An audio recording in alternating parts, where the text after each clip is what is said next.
నియంతృత్వపు పాలనలో ఇమడలేక తెలుగుదేశం పార్టీలో చేరినట్లు దాదిరెడ్డి మహేష్ పేర్కొన్నారు.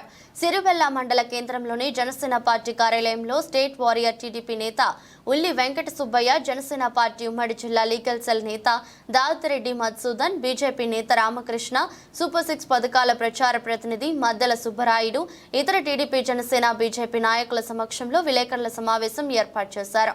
ఈ సందర్భంగా సిరివెల్ల మేజర్ పంచాయతీలో దాదిరెడ్డి లక్ష్మమ్మ తల్లి 3000 ఓట్లు ఉండగా ఎంపీటీసీగా 2000 ఓట్ల మెజారిటీతో గెలుపొందామని, తమ తండ్రి వైసీపీ పార్టీలో ఆయన చైర్మన్ గా ఉన్నారని, అయితే ప్రజల మద్దతు, వారి ఆశీస్సులు మాకు పుష్కలంగా ఉన్నప్పటికీ వైసీపీలో ఉన్నటువంటి నియంతృత్వ పోకడ వల్ల చిన్న చిన్న పనులు సైతం చేసుకోలేని పరిస్థితి ఎదురైందని దాదిరెడ్డి మహేష్ పేర్కొన్నారు. ఆలగడ్డ నియోజకవర్గంలో టీడీపీ అభ్యర్థి అయినటువంటి భూమా అఖిలప్రియ గెలుపు కోసం సాయశక్తులా కృషి చేస్తామని, తమ వార్డులో రికార్డు మెజారిటీ వచ్చేందుకు పార్టీ శ్రేణులను అందరినీ కలుపుకొని సైకిల్ గుర్తుకు ఓట్ల వర్షం కురిపిస్తామని అన్నారు. ఈ కార్యక్రమంలో దాదిరెడ్డి మణిసాయి, దాదిరెడ్డి మహేంద్ర, జనసేన నాయకుడు పసుల నాగేంద్ర, మద్దెలెట్టి గంతి తానేష, ఇతర నాయకులు, కార్యకర్తలు పాల్గొన్నారు.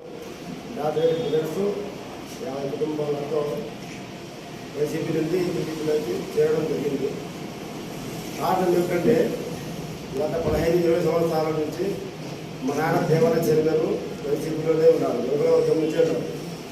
మా అమ్మ కూడా ఎంపీటీసీ తరఫున 2000 చిల్లర 100 మెజార్టీతో భారీగా వచ్చింది మా అమ్మ కూడా. కానీ ఇప్పుడు మేమందరము మా కుటుంబంలో చిరుగు రావడం కారణం ఏంటంటే జగన్ ప్రవేశపెట్టిన నవరత్నాలు సరిగా ప్రజలకు అందడం లేదు.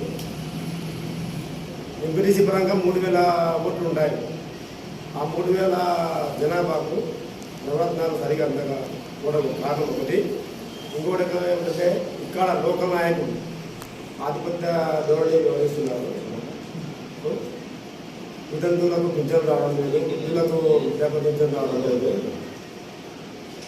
మేము పార్టీ వైసీపీలో పార్టీలో ఉన్నా కూడాను మా సొంత పనులు చేసుకోవాలని కూడా ప్రజలకు ఏదైనా సమస్య వచ్చినప్పుడు మేము ఆఫీసు చుట్టూ తిరగాల్సిన పరిస్థితి ఏర్పడింది. ఏమంటే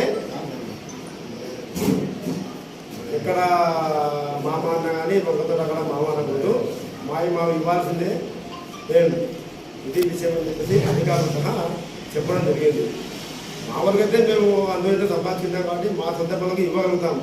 కానీ ప్రజలు ఇప్పుడు వెంకటేశ్వరపురంలో 60-70 కుటుంబాలు ఉన్నాయి. వాళ్ళు వ్యవసాయం మీద ఆధారపడినారు. వాళ్ళకు కేసీ కెనాల్ నుంచి వాళ్ళకు వాటర్ హక్కు ఉంది, ఇల్లు పోయే వాటర్ హక్కు ఉంది. కానీ వాళ్ళ పొలాలు ఎండిపోతున్నా కానీ కొంతమంది వైసీపీ నాయకులు దౌర్జన్యంగా వాళ్ళకు అర్హత లేకుండా కానీ మా ప్రభుత్వం మాది, మీరు షెడ్లర్స్ మా పొలాలు వాడిన తర్వాత మీరు పాటించుకోండి అనే ధోరణి కూడా ఎక్కువైంది. ఈ విషయము మీరు 4వ వార్డులో 95 బూత్, ఇప్పుడు 95 బూత్కి ప్రకటించినారు. భార్గవరావు ఆదేశాల మేరకు మేము దీన్ని చేయడం జరిగింది. మీరు ప్రజల మధ్యలోకి వెళ్ళి మీరు ఎంక్వైరీ చేసినారు. ఇదివరకు మళ్ళా ఇచ్చారు, చాలా మందికి పింఛన్ ఇచ్చినారు, కొంతమందికి ఇచ్చారు. అలాగని ఇది కూడా మన పొద్దునప్పులు పెట్టి పింఛన్ ఇచ్చాము. మన అఖిలమ్మ టీడీపీ తరఫున ఎమ్మెల్యే గెలుస్తుంది కంపల్సరిగా, అంతవరకు మేము ఇస్తాము. తర్వాత అఖిలమ్మ దృష్టికి తీసుకెళ్ళి వాళ్ళ ద్వారంగా కొంతమంది ఉంటారు. ఇంకొక వచ్చేసి సుజాతమ్మ అని చెప్పేసి రెడ్డి వల్ల వాళ్ళు కూడా వృద్ధాప్య పింఛనే సంవత్సరంన్నర అయింది రావడం లేదు. వాళ్ళు కూడా వాళ్ళ అనారోగ్య కారణం వల్ల వాళ్ళ వృద్ధము నెల్లూరు పోయేస్తుంటారు కదా. ఒక్కసారి లేకపోయేసరికి వాలంటరీ దాన్ని డిస్క్వాలిఫై చేయడం జరిగింది. వీళ్ళేమో నవరత్నాలు వాలంటీర్లు ఇంటింటికి వెళ్ళి పింఛన్లు అందిస్తున్నారు. 1 నెల లేట్ అయ్యేసరికి చంద్రబాబు అందిలేకపోయాడు, చంద్రబాబే మీకు పింఛన్ లేకుండా చేశారు అని చెప్పేసి చంద్రబాబు మీద దుమ్మెత్తి వస్తున్నారు. కానీ వాలంటీర్లు అందుబాటులో ఉండే కూడా 2 సంవత్సరాల నుంచి వితంతు పింఛన్ రావడం లేదు, వృద్ధాప్య పింఛన్ రావడం లేదు. దీనికి లోకల్ అధికారులు నిమ్మకు నిరంతరంగా వ్యవహరిస్తున్నారు. ఏమంటే వాలంటీర్ చేయాలి, మొత్తం వాలంటీర్ చేయాలి, అది విషయం. ఇంకోటి ఏమంటే ఇప్పుడు తెలుగుపేటలో వచ్చేసి మా అమ్మ పరిధిలో మాజీ వెంకటేశ్వర కాబట్టి ఆ పరిధిలోకి మేము తిరుగుతుంటాము, కార్యక్రమాలు తిరుగుతుంటాము. తెలుగుపేటలో డ్రైనేజీ మరీ ఘోరంగా ఉంది. చాలామంది ఇది వరకు పోయిన వర్షాకాలంలో ధర్నాలు కూడా చేశారు, ధర్నాలు చేశారు, నాయకుల వరకు తీసుకెళ్ళారు. అయినా ప్రయోజనం స్థానియ సమస్య పూర్ణ ఘోరంగా ఉంది. ఆ విషయం కూడా మీడియా మిత్రులకు వందనాలు. నా పేరు దాదాపు మహేష్. నిన్న భార్గవరామ్ తెలుగుదేశం కార్యకర్తలు, గిరిజన కార్యకర్తలు, బీజేపీ కార్యకర్తలు నా నమస్కారాలు. వైసీపీ వాళ్ళు సిద్ధం అంటున్నారు. దేనికి సిద్ధం? సుమారు ఇప్పుడు ఐదు సంవత్సరాల నుంచి 12 లక్షల కోట్లు అప్పు చేసినారు. మళ్ళీ 5 సంవత్సరాలు పరిపాలించి మళ్ళీ 12 లక్షల కోట్లు అప్పు చేస్తే మొత్తం 25 లక్షల కోట్ల అప్పు దాదాపు సుమారు అవుతుంది. దానికి సిద్ధమా? పోలవరం ఆపరేటింగ్ సిద్ధమా అని అదే వీళ్ళు సంక్షేమ పథకాలు సరిగ్గా అమలు చేయడం లేదు. మేము 90% అమలు చేసామంటున్నారు సంక్షేమ పథకాలు, కానీ 90% ఫెయిల్యూర్ అయినారు. అదే తెలుగుదేశం జనసేన బీజేపీ కూటమి ప్రభుత్వం వస్తే అభివృద్ధితో పాటు సంక్షేమం కూడా అమలు చేపిస్తామని హామీ ఇస్తున్నాం. అందరికీ నమస్కారం. ఈరోజు చాలా శుభదినం. ఈరోజు మండలంలోని పేరు పొందినటువంటి దాదిరెడ్డి కుటుంబం నుంచి ప్రముఖ న్యాయవాది దాదిరెడ్డి మధుసూదన్ మరియు వ్యాపారవేత్త వాళ్ళ ప్రజలు మహేష్ కుటుంబ సభ్యులు వారి మిత్ర బృందం మొత్తము టీడీపీలో చేరడం చాలా సంతోషకరమైన విషయము. ఇప్పుడున్న పరిస్థితుల్లో దేశంలో నరేంద్ర మోడీ గారి నాయకత్వము, జనసేన నాయకులు మన పవన్ కళ్యాణ్ గారి ఆశయాలకు ఆకర్షితులై టీడీపీలో చేరడం జరిగింది.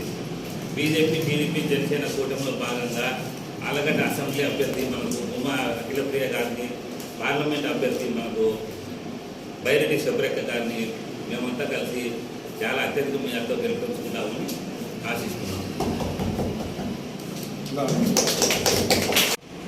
పాత్రికేయ మిత్రులకు ప్రత్యేక ధన్యవాదాలు తెలియజేస్తున్నాను. భూమా అఖిలప్రియ గారి ఆధ్వర్యంలో దాదిరెడ్డి బ్రదర్స్,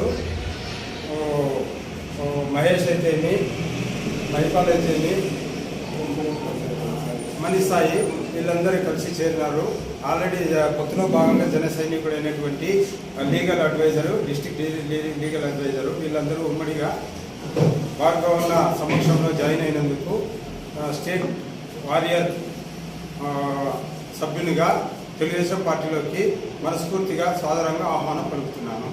వీళ్ళ సేవలు పార్టీకి ఉపయోగించుకుంటామని మేము తెలియజేస్తాం. భార్గవరాం సమక్షంలో టీడీపీలో చేరినటువంటి జాగిరెడ్డి మహేష్ గారికి, జాగిరెడ్డి మధుసూదన్ గారికి ధన్యవాదాలు. భార్గవరాం గారి ఆదేశాల మేరకు బూత్లో 95వ బూత్ అయినటువంటి మా బూత్లో సీనియర్ కార్యకర్తలు విల్లింగర్ సుబ్బయ్య కానీ, ఇంకా సీనియర్ కార్యకర్తలు మరియు బూత్ కమిటీ సభ్యులమైన మేము ప్రతి ఇంటిని టచ్ చేస్తూ ప్రతి ఒక్క ఓటర్ నాడి తెలుసుకుంటూ ప్రతి ఓటర్ బియ్యం కావాలి, వాళ్ళ సమస్యలు ఏమిటి, వాళ్ళ కుటుంబ సమస్యలు ఏమిటి, వీధి సమస్యలు ఏమిటి, ప్రతి ఒక్కటి మేము తెలియజేసుకుంటూ అందరికీ కలుసుకొని తిరగడం జరిగింది. మేము తిరగడం వలన బూత్లో సమస్యల విలయంగా మారినటువంటి బూతులను సమస్యలన్నింటినీ మేము తీసుకొని అందరం కలిసి వాటిని అఖిలమ్మ గారికి తెలియజేసుకుంటాము. ఉన్నటువంటి సమస్యలను కూడా వారికి అన్నింటినీ పరిష్కరించే మార్గము అఖిలమ్మ ద్వారా తెలుసుకుంటామని మేము తెలియజేసుకుంటూ, అదేవిధంగా 95వ బూత్లో డ్రైనేజ్ సమస్య కానీ, రహదారుల సమస్య కానీ, తర్వాత లోకల్గా వాళ్ళకు ఉన్నటువంటి ఇంట్లో పింఛన్లు కానీ అనేక సమస్యలతో ప్రజలు బాధపడుతున్నారు. వాటన్నిటినీ మనకి విన్నవించుకొని మేము వాటిని పరిష్కారం తీసుకొని గట్టిగా మా 95వ బూతులు మెజార్టీ తీసుకొని వస్తామని అందరం కలిసికట్టుగా చేస్తామని కోరుకుంటూ ధన్యవాదాలు తెలియజేస్తున్నాం.